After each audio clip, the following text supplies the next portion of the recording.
வணக்கம். All in one zone devotional சேனலுக்கு உங்களை அன்புடன் வரவேற்கிறேன். இன்றைக்கி நம்மளுடைய சேனலில் யாருக்கு மகாலட்சுமி கடாட்சம் கிடைக்கும் என்பதை நாம் விரிவாக பார்க்கலாம். அதற்கு முன்னால் நம்மளுடைய சேனலை தான் ஃபர்ஸ்ட் டைம் பார்க்குறவங்களா இருந்தாலும் சரி, சப்ஸ்கிரைப் பண்ணாமல் பார்க்குறவங்களா இருந்தாலும் சரி, நம்ம சேனலை சப்ஸ்கிரைப் பண்ணிக்கோங்க. கூடவே அந்த பெல் பட்டனை ப்ரெஸ் பண்ணிக்கோங்க. ஆல் என்கின்ற ஆப்ஷனையும் ப்ரெஸ் பண்ணிக்கோங்க. அப்போ தான் நான் போடுற வீடியோஸ் எல்லாம் உங்களுக்கு உடனுக்குடன் நோட்டிஃபிகேஷனில் தெரிய வரும். நம்ம சேனலில் பல ஆன்மீக தகவலை கொடுத்து கொண்டே இருக்கிறோம். நாம ஜபங்கள், மந்திர ஜபங்கள் மற்றும் பரிகாரங்களை பற்றி கொடுத்து கொண்டே வருகிறோம். அந்த வரிசையின்படி நாம் இன்னைக்கு யாருக்கு மகாலட்சுமி கடாட்சம் கிடைக்கும் என்பதை நாம் விரிவாக பார்க்கலாம். அதனால் இந்த வீடியோவை மிஸ் பண்ணாமல் கடைசி வரைக்கும் முழுமையாக பாருங்கள். அப்போ தான் உங்களுக்கு டவுட்ஸ் இல்லாமல் புரிய வரும். இப்போ நம்ம ஒரு சிறு கதையை பற்றி பார்க்கலாம். அதாவது கிருஷ்ணரும் அர்ஜுனரும் நடந்து கொண்டே போயிட்டிருந்தாராம். போகும் வழியில் ஒரு முதியவரை சந்தித்தார்களாம். அப்பொழுது அந்த முதியவர் தனக்கு தர்மம் கொடுக்கும்படி கிருஷ்ணரிடமும் அர்ஜுனரிடமும் வேண்டிக் கொண்டாராம். அப்பொழுது அர்ஜுனர் 1000 பொற்காசுகளை அவரிடம் கொடுத்தாராம். அப்பொழுது அந்த முதியவர் மகிழ்ச்சி அடைந்து மிகவும் ஆனந்தமாய் அந்த பொற்காசுகளை வீட்டுக்கு எடுத்து சென்றாராம். அவர், ஆஹா, இதோ இந்த 1000 பொற்காசுகள் நமக்கு 5-6 ஆண்டுகளுக்கு இருக்கும் என்று எண்ணி மனமகிழ்ந்து சந்தோஷத்துடன் வீட்டுக்கு சென்றாராம். அந்த முதியவர் வீட்டுக்கு போகும் வழியில் ஒரு திருடன் இதை கவனித்து கொண்டானாம். கவனித்து கொண்டிருக்கும் பொழுது அந்த திருடன், ஆகா, 1000 பொற்காசுகள் என்று எண்ணி அவனிடமிருந்து இந்த 1000 பொற்காசுகளை கவர்ந்து கொண்டானாம்.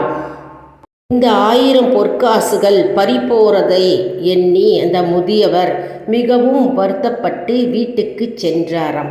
பின்னர் சில நாட்கள் கழித்து மீண்டும் அர்ஜுனரையும் கிருஷ்ணரையும் சந்திக்க நேர்ந்ததாம். அப்பொழுது அர்ஜுனரிடம் அந்த முதியவர் தனக்கு நேர்ந்ததை பற்றி அர்ஜுனரிடம் கூறினாராம். அப்பொழுது அர்ஜுனர் ஒரு விலை உயர்ந்த கல்லை அவரிடம் கொடுத்து, இதையாவது நீ பத்திரமாக வைத்துக்கொள் என்று கூறினாராம். அது மிகவும் உயர்ந்த நவரத்தின கல்லாகும். அந்த முதியவர் அந்த நவரத்தின கல்லை வீட்டுக்கு எடுத்து சென்றாராம். அப்பொழுது தன்னுடைய மனைவி மற்றும் மகன்களிடம் அதை கூறாமல் இரகசியமாக பரணில் ஒரு குடத்தில் வைத்தாராம். பிறகு ஒரு நாள் அந்த மனைவி அந்த குடத்தை பரணிலிருந்து எடுத்து தண்ணீர் எடுத்துட்டு வர கொண்டு சென்றாளாம். மனைவி அந்த பானையை ஆற்றங்கரைக்கு எடுத்து செல்லும் பொழுது அந்த பானையை கழுவும் பொழுது அந்த பானையில் உள்ள நவரத்தின கல் கீழே விழுந்து விட்டது, தண்ணீரில் விழுந்து விட்டது. பிறகு அந்த பானை தண்ணீருடன் அவள் வீட்டுக்கு வந்தாளாம். வீட்டுக்கு வந்தவுடன் அந்த முதியவர் வெளியிலிருந்து வீட்டுக்கு வந்தவுடன் அவர் மனைவியை பார்த்து, எங்கே அந்த நவரத்தின கல் என்று கேட்டாராம். அப்பொழுது அந்த மனைவிக்கு எதுவும் தெரியாமல் திகைத்து போய் அதிர்ச்சி அடைந்து திகைத்து நின்றாளாம். மேலும் அந்த முதியவர் ஆற்றங்கரைக்கு சென்று அந்த நவரத்தின கல்லை தேடச் சென்றாளாம். அப்பொழுது நவரத்தின கல் கிடைக்கவில்லை. வருத்தத்துடன் வீடு திரும்பினாராம். திரும்பவும் பல நாட்கள் கழித்து அர்ஜுனரும் கிருஷ்ணரையும் சந்திக்க நேர்ந்தது. அப்பொழுது கிருஷ்ணரிடமும் அர்ஜுனரிடமும் நடந்ததை அந்த முதியவர் கூறினாராம். அப்பொழுது அர்ஜுனர், இவன் அதிர்ஷ்டக்கட்டை என்றாராம்.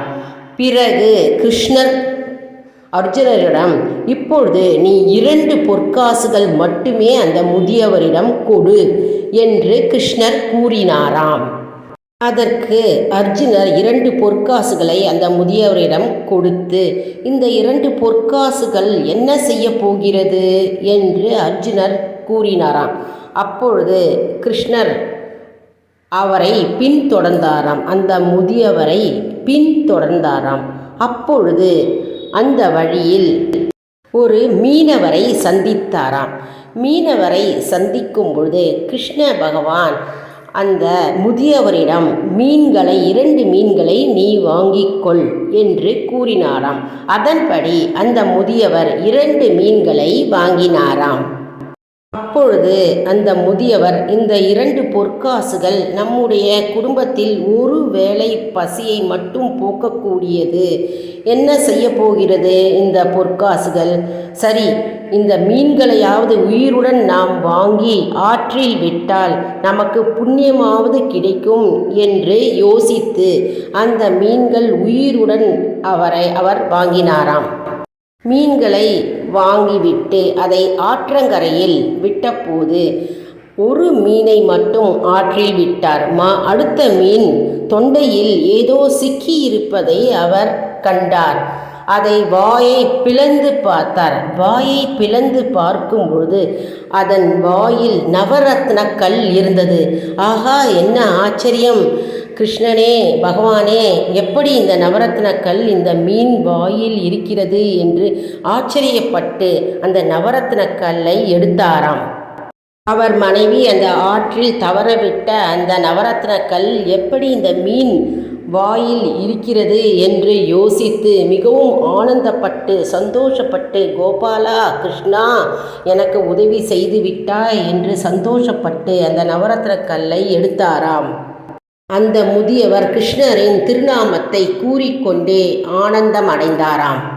அதே நேரத்தில் அந்த வழியில் திருடன் வந்தானாம். அப்பொழுது கிருஷ்ணரும் அர்ஜுனரும் யோசித்தாராம். அதாவது அந்த திருடன் தான் முதியவருடைய பொருட்களை அனைத்தும் திருடி கொண்டு வைத்திருப்பான் என்று யோசித்து அந்த திருடனிடமிருந்து அத்தனை பொருட்களையும் பகிர்ந்து அதை அந்த முதியவரிடம் திரும்ப கொடுத்தாராம். என்ன ஆச்சரியம்! இது போன்ற வாழ்வில் விசித்திரமான நிகழ்வுகள் எப்படி சாத்தியம் என்று அர்ஜுனர் கிருஷ்ணரிடம் கேட்டாராம். அப்பொழுது கிருஷ்ணர் கூறினாராம், அந்த முதியவரிடம் முதல்ல கொடுக்கும் அந்த பொற்காசுகள் அது தன் குடும்பத்திற்கு மட்டும் பயன்படும்.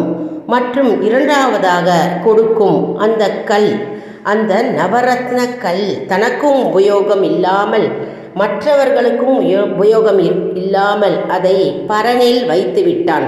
அதுவும் பயனடையாது. அவன் சுயநலமாக தன்னுடைய குடும்பம் மட்டும் அனுபவிக்க வேண்டும் என்று நினைத்தான். இரண்டாவதாக தன் குடும்பமும் மற்றவர்களும் அனுபவிக்க முடியாத அளவுக்கு அதை பரனில் அவன் அந்த கல்லை ஒளித்து வைத்து விட்டான். அதனால் அதுவும் அவனுக்கு பயன் தரவில்லை. மூன்றாவதாக அவன் ஒரு பொற்காசை வைத்து, அதாவது மீனை வாங்கினான். மீனை வாங்கும் பொழுது அதை அவன் புண்ணியமாக கருதி ஒரு மீனை ஆற்றில் விட்டான். அவன் புண்ணியம் கிடைக்கும் என்று நம்பி அதை ஆற்றில் வைத்தான். இதன் மூலம் அவனுக்கு இருந்த செல்வத்தை விட அதிகமான செல்வம் கிட்டியது. அதாவது அவனுக்கு நவரத்ன கல்லும் கிடைத்தது. மேலும் அந்த திருடனிடம் இருந்து அவனுக்கு அவனுடைய பொருட்கள் அனைத்தும் அவனுக்கு கிடைத்தது.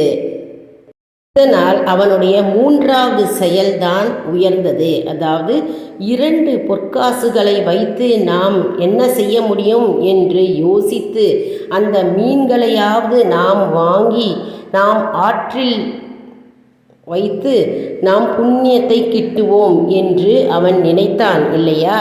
அந்த மனமே, அந்த குணமே உயர்ந்ததாகும். அதனால் அவனுக்கு புண்ணியமும் கிட்டியது. மேலும் அவனுக்கு லக்ஷ்மி கடாட்சம் கிட்டியது. மேலும் செல்வம் அதிகமாக வளர்ந்தது என்று கிருஷ்ணர் கூறினாராம். இந்த புண்ணியத்தால் அவன் இழந்த செல்வத்திற்கு மேலாக செல்வத்தை அவன் பெற்றான் என்று கிருஷ்ணர் கூறினாராம். அதனால் நாம் அனைவரும் சுயநலமாக இல்லாமல் நாம் மற்றவர்களுக்கும் உதவுவோம் மற்றும் பல உயிரினங்களை நாம் வாழ வைப்போம் என்று நாம் உறுதியாக இருக்க வேண்டும். எப்பொழுதும் பொதுநலம் உள்ளவர்களுக்கே மகாலட்சுமி கடாட்சம் கிட்டும் என்று கிருஷ்ண பெருமான் கூறினாராம். மேலும் அது நமக்கு புண்ணியத்தை கொண்டு வந்து சேரும் என்றாராம். இதன் மூலம் மகாலட்சுமி கடாட்சம் அவருக்கு கிட்டியது. இதன் மூலம் நாம் என்ன தெரிந்து கொண்டோம்? அதாவது பொது நலம் உள்ளவர்களுக்கே மகாலட்சுமி கடாட்சம் கிடைக்கும் என்று நாம் தெரிந்து கொண்டோம். சரி அன்பர்களே, இந்த வீடியோ உங்களுக்கு மிகவும் பயனுள்ளதாக இருக்கும் என்று நான் நம்புகிறேன். இந்த வீடியோவுக்கு ஒரு லைக் கொடுங்க. இதை மற்றவர்களுக்கும் ஷேர் செய்யுங்கள். அவர்களும் பயனடையட்டும். மேலும் நமக்கு புண்ணியம் கிட்டும். நம்ம சேனலை மறக்காமல் சப்ஸ்கிரைப் செய்யுங்கள். அடுத்த வீடியோவில் வேறொரு தலைப்புடன் உங்களை வந்து சந்திக்கிறேன். நன்றி, வணக்கம்.